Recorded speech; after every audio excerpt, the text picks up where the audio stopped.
Good morning friends. आज हम लोग देखेंगे रेंटेड रजिस्ट्रेशन के बारे में, इसके रिलेटेड प्रोविजंस और रेंटेड क्यों 11 महीने की बनाई जाती है और इससे रिलेटेड रजिस्ट्रेशन प्रोसेस। आज हम इस सब के बारे में बात करेंगे। सो आइए स्टार्ट करते हैं।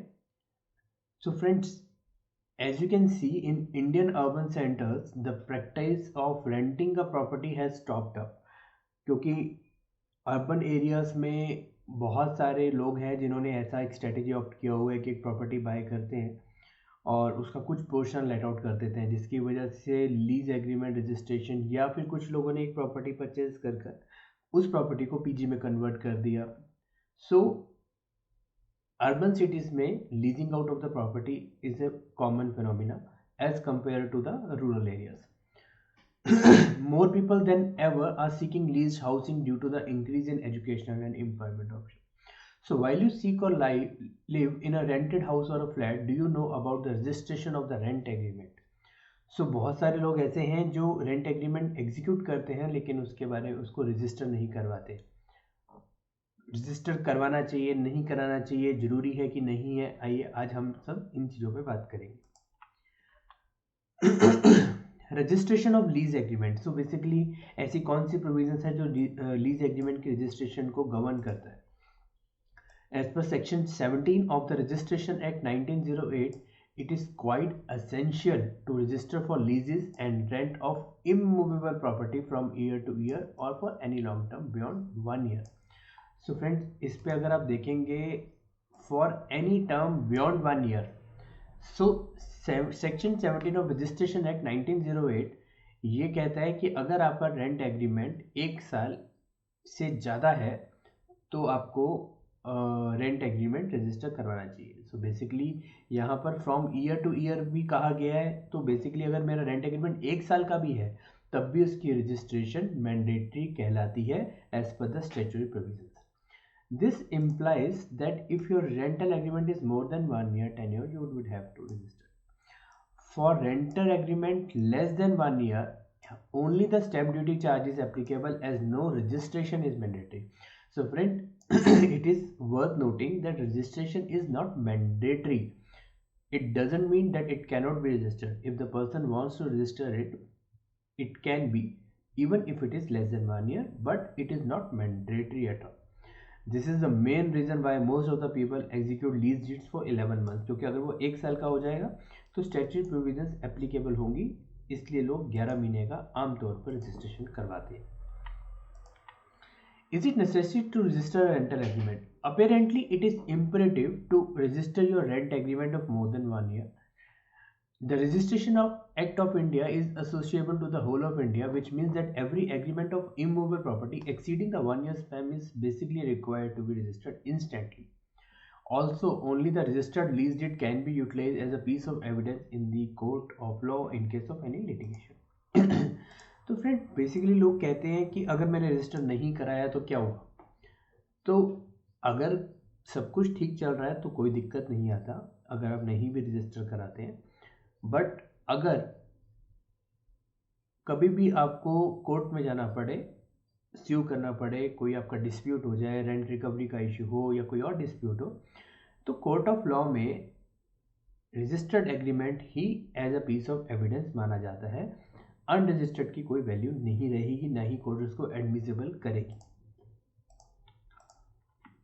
Is there any penalty for not registering the rental agreement? Yes. If somehow do not register the rent agreement with the authorities, you may end up paying 10 times the original amount plus the outstanding registration charges and stamp duty as a penalty.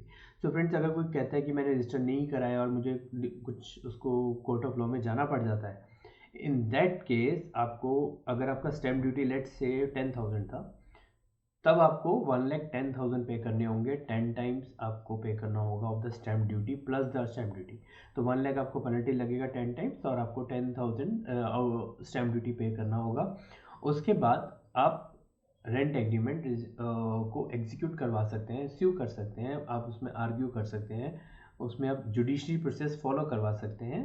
Unregistered को उसको हमें register करवाना पड़ता है, but उस time पर register करवाते हुए 10 टाइम्स पेनल्टी लगता है.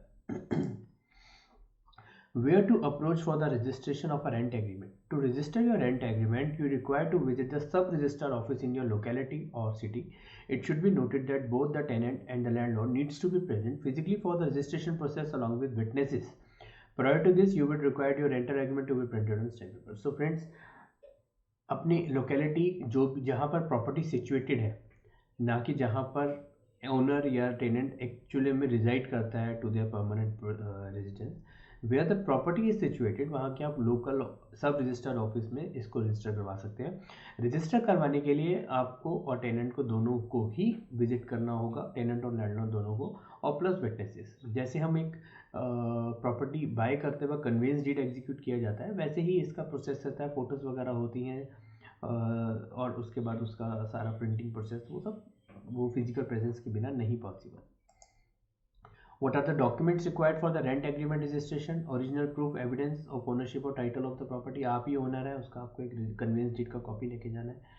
Property document such as industry और tax receipt of the property to be leased. Property से रिलेटेड जो टैक्स डॉक्यूमेंट्स हैं, लाइक पीटीआर कहते हैं उसका, प्रॉपर्टी टैक्स रिटर्न्स, वो एक बार वो लेके जानी होंगी।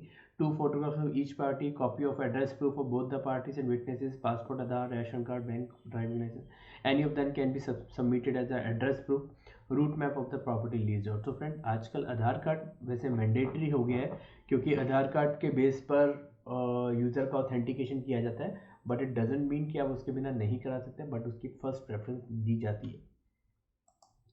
What are the registration charges? Stamp duty and registration charges vary per state. For instance, in Delhi, stamp duty charges for a property rent out for a period of up to 5 years is 2%. So ये हर state का अलग है, और even in a single state tenure, security deposit, इन सब चीज़ों पे matter करता है। लाइक कुछ स्टेट्स में सिक्योरिटी डिपॉजिट पे stamp registration charges stamp duty नहीं लगती, लेकिन कुछ स्टेट्स पे वो लगती है, सिक्योरिटी डिपॉजिट पे अलग से लगती है।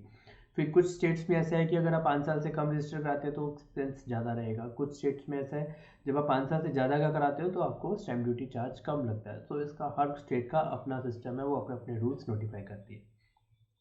Who pays for the rent agreement registration charges? There is no law that specifies who should pay for the rent agreement. However, through a common understanding, tenants and property owners should divide the cost of registration between each other. Often tenants may have to bear the total cost of the rental agreement.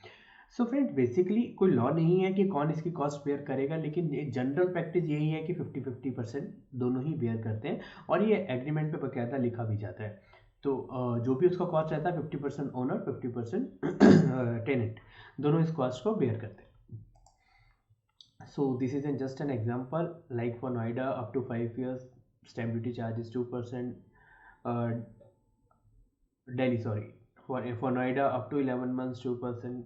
So like अगर मैं पंजाब की बात करूँ तो पंजाब में अगर आप less than 5 years करा रहे हैं तो रेट ज़्यादा लगता है, मोर देन 5 years में रेट कम लगता है, और सिक्योरिटी डिपॉजिट पर भी स्टैम्प ड्यूटी चार्ज लिया जाता है, और ये रेट्स वेरी कर जाते हैं।